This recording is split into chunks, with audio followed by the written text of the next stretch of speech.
सुप्रभात विद्यार्थीगण, मैं आपका हिंदी की कक्षा में अभिवादन करती हूँ। मैं आशा करती हूँ कि आप सभी अपने घरों पर सुरक्षित होंगे, क्योंकि बेटा कोरोना महामारी फिर से बहुत ज़्यादा फैल रही है। तो आप अपने हाथ समय समय पर धोते रहेंगे, बार बार हाथ सैनिटाइज कीजिए और जब भी बाहर जाएं मास्क पहन के जाना है और सोशल डिस्टेंसिंग का पूरा ध्यान रखना है। तभी बेटा इस बीमारी को हराया जा सकता है। तो आप लोग अपनी सुरक्षा स्वयं कर सकते हैं। ठीक है बेटा, तो आज हम अपना आज का पाठ स्टार्ट करते हैं। पाठ 4, मानवीय करुणा की दिव्य चमक। मानवीय करुणा की दिव्य चमक पाठ सर्वेश्वर दयाल सक्सेना जी द्वारा लिखा गया है। और सर्वेश्वर दयाल सक्सेना जी जो हैं, उन्हें नई कविता का कवि माना जाता है। नई कविता का कवि। सक्सेना जी का जन्म उत्तर प्रदेश में 1927 में हुआ था। इसके बाद मैं इस पाठ के बारे में बताती हूँ बेटा। ये पाठ एक संस्मरण शैली में लिखा गया है। हर पाठ होता है, कोई काव्य की शैली में लिखा जाता है, कोई यात्रा वृत्तांत की शैली में लिखा जाता है, कोई निबंध के रूप में, कोई उपन्यास के रूप में। तो ये जो हमारा पाठ है मानवीय करुणा की दिव्य चमक, ये संस्मरण शैली में लिखा गया है। इस पाठ के माध्यम से लेखक ने बेल्जियम निवासी फादर बुल्के के भारत प्रेम को उजागर किया है। कि जो फादर बुल्के हैं वो बेल्जियम में रहते हैं और वे भारत प्रेम करते हैं, मतलब भारत से बहुत अधिक प्रेम करते हैं। तो इसको उन्होंने उजागर किया है। फादर बुल्के की जन्मभूमि भी बेल्जियम ही थी, लेकिन कर्म भूमि उनकी भारत रही। यानी कि जन्म तो उनका बेल्जियम में हुआ था, परंतु जो भी कार्यभार उन्होंने संभाला वो हिंदुस्तान में, भारत में संभाला। फादर बुल्के एक सन्यासी थे, परंतु पारंपरिक अर्थ में नहीं थे। वो सन्यासी तो थे, परंतु पारंपरिक अर्थ में नहीं थे।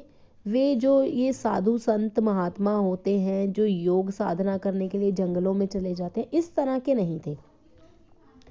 वे विदेशी साधु को हिंदी भाषा और बोलियों से अगाध प्रेम था। इनको हिंदी भाषा और बोलियों से बहुत ज़्यादा प्रेम था, जो फादर बुल्के थे। इस पाठ का मैं सार बताती हूँ आपको। फादर का देहांत गैंग्रीस में हुआ था। गैंग्रीन यानी कि जहरबाद। गैंग्रीन जहरबाद से हुआ था। जहरबाद यानी कि जहर उनके शरीर में फैल गया था, तो फिर फादर का देहांत जहरबाद गैंग्रीस से हुआ था। उनके मन में सबके लिए मिठास थी। वे परिचितों के घर में होने वाले जो उत्सव होते थे, संस्कार होते थे, जो भी फंक्शंस होते थे, वे उनमें जाया करते थे और पुरोहित की तरह खड़े होते थे। जैसे पंडित खड़े होकर आशीर्वाद देते हैं, तो ये वहां पर खड़े होकर ये कार्य किया करते थे। उनके पास खड़े होकर ऐसा लगता था कि देवदारू, एक वृक्ष का नाम है, उसकी छाया में खड़े हो। देवदारू की बहुत घनी छाया होती है, उनका प्रभाव ऐसा था। फादर के मन में बेल्जियम में इंजीनियरिंग के अंतिम वर्ष में ही सन्यासी बनने की इच्छा उत्पन्न हो गई थी।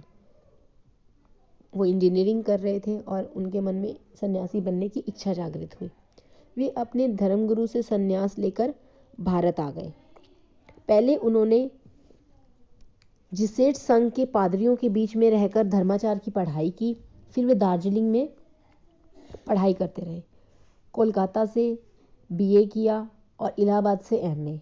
फादर बुल्के ने सन 1950 में अपना शोध प्रबंध रामकथा उत्पत्ति और विकास, इसको पूरा किया। उन्होंने नाटक ब्लू बर्ड का भी हिंदी रूपांतरण किया, जो कि नील पंछी के नाम से किया गया।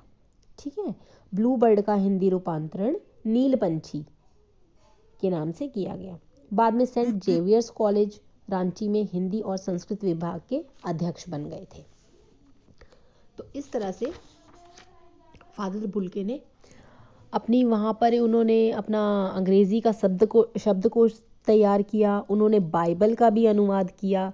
फादर बुल्के संकल्प से सन्यासी थे पर मन से नहीं। संकल्प से सन्यासी थे कि वो सन्यासियों का आचरण रखते थे, परंतु मन से सन्यासी नहीं थे। वे लोगों के साथ आत्मीय संबंध भी रखते थे और उनको निभाते भी थे। वे लोगों के घर भी जाते थे, उनकी खुशी में भी शामिल होते थे, उनके दुख में भी शामिल होते थे।